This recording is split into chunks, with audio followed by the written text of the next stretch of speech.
sila. Upo kayong dalawa kasi baka ma-distract si Mio. Ano? Anyway, no? For our last speaker today, again, ito yung active na literal sense, no?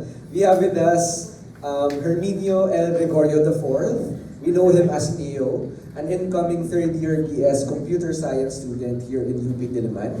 He is a passionate cycling enthusiast, having biked thousands of kilometers.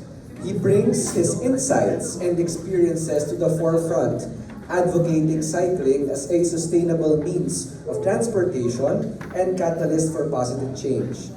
Neo also sees cycling's potential in transforming communities, believing bikes are not just merely a pastime but a way of life. So, whether you are an experienced cyclist or a curious onlooker, join him today in discovering how cycling can lead to a more sustainable future as he explores what if Metro-Manila is a bike-friendly city.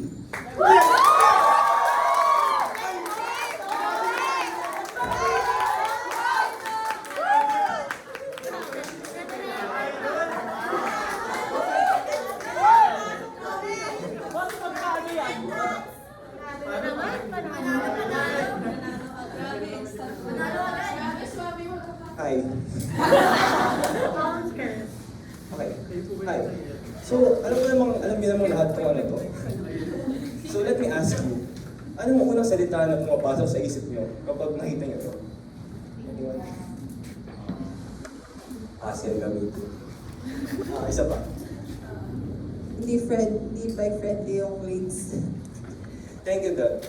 So, kaya kayo tinanong, dahil for me, ang unang salitang pumapasok sa isip ko pag nakita ko to, ay ang salitang progress. Advancements in various aspects sa ating society, economy, at sa quality of life. And hindi ba lahat naman tayo gusto nun? Pero bago natin makamit yun, personal and societal problems alike can hinder it. Poverty, urban congestion, climate change, just to mention a few. These are all faced by everyone around the world, and is most especially felt here sa ating bansa. So what if I tell you that the key sa sinasabi kong progress na to ay itong 200-year-old invention which is very accessible and easy to use. But before I dive into that, let me first tell you my story. So nagsimula ako magbike, you can say this, when I was around 3 or 4 years old, the stereotypical way. Meron kaming maliit na bakuran, tapos nuturuan ako ng dad ko magbike. Nagsimula ako doon sa may 4 na gulong. Ay, hindi yan. Yan. Tapos ilang peklats at semblance later. So ilang peklats at semblance later, natuto na rin talaga akong mag-bike.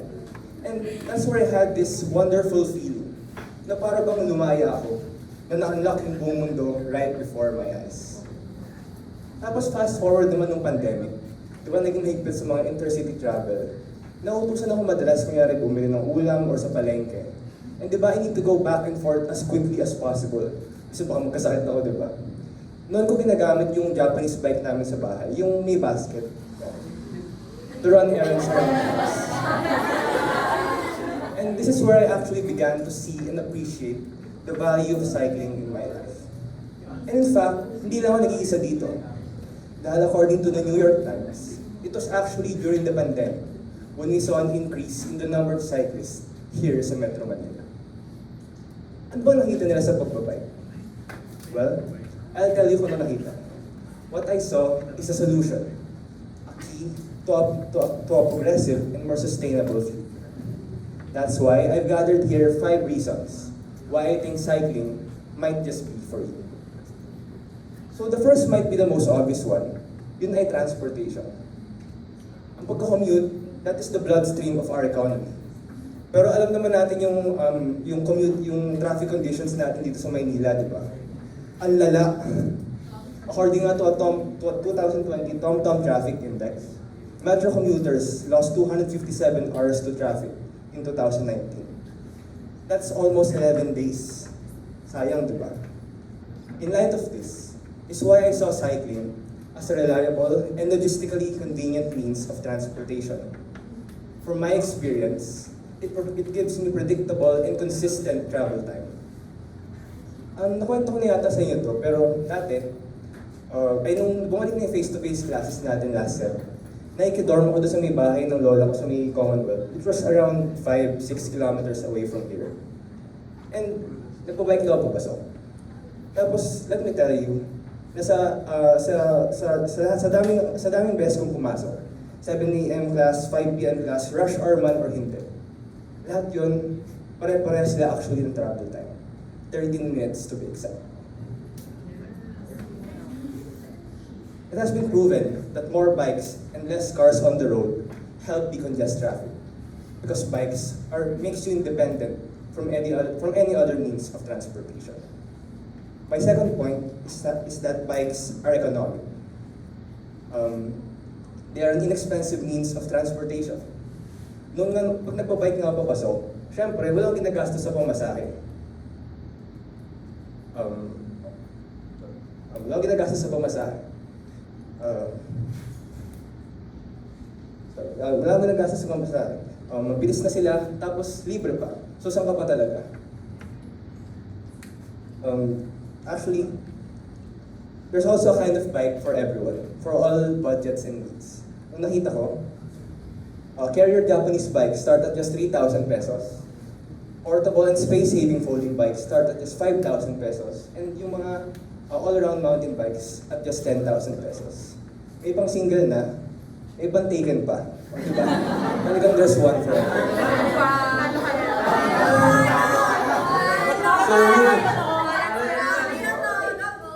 So moving on naman to my third point. Dahil sinabi ko kanina that they are a great investment, not just for you, but for everyone's future.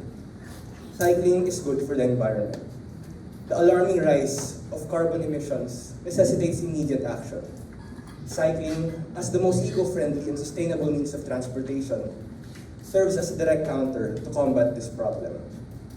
In fact, choosing a bike over car just once a day reduces the average person's carbon emissions from transportation by up to 67%. Ang laki, di ba? So, even those short bicycle journeys, they can actually contribute in reducing pollution levels at a global scale. And then my fourth reason naman is health. So, matanong ko ulit kayo, sino pa dito yung merong na-maintain na regular exercise hanggang ngayon? Taas ka ba?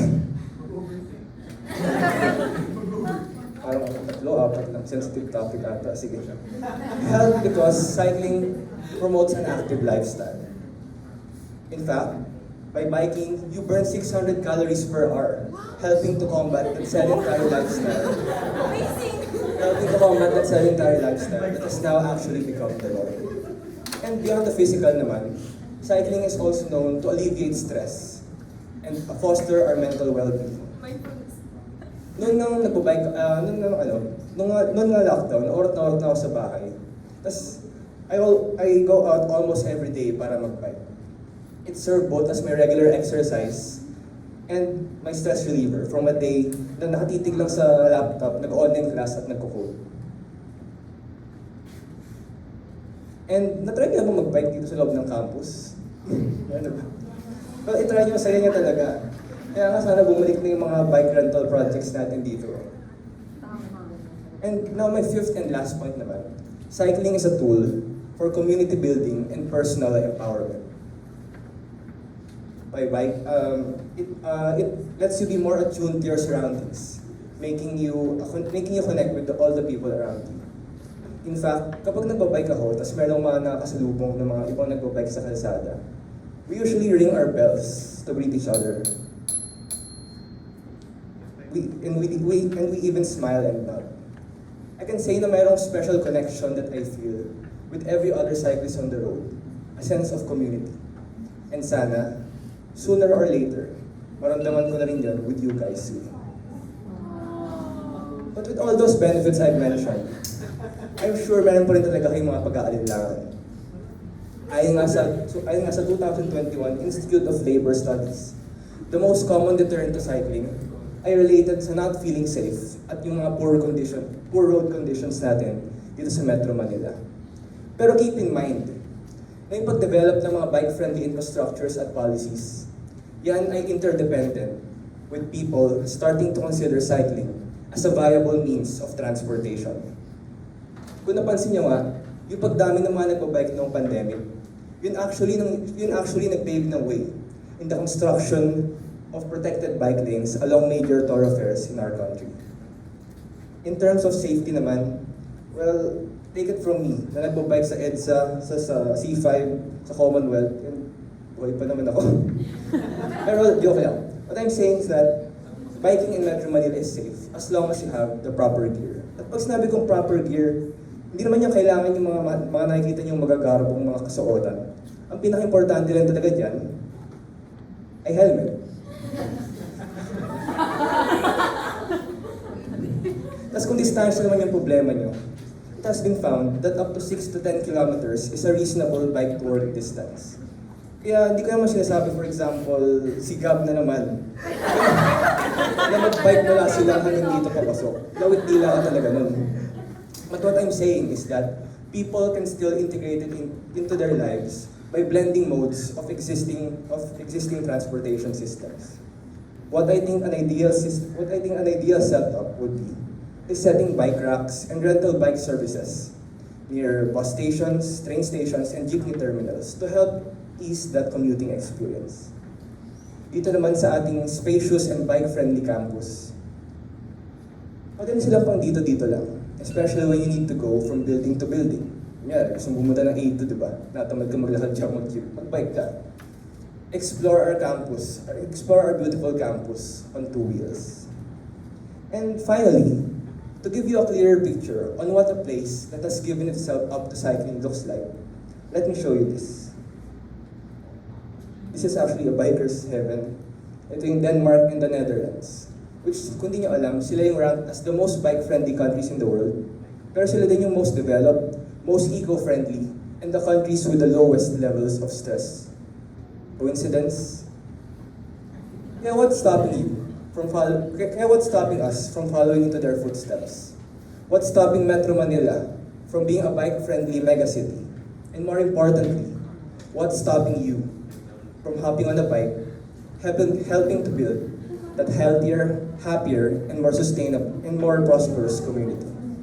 Because cycling is not just transformation. It's not just transportation. It's transformation.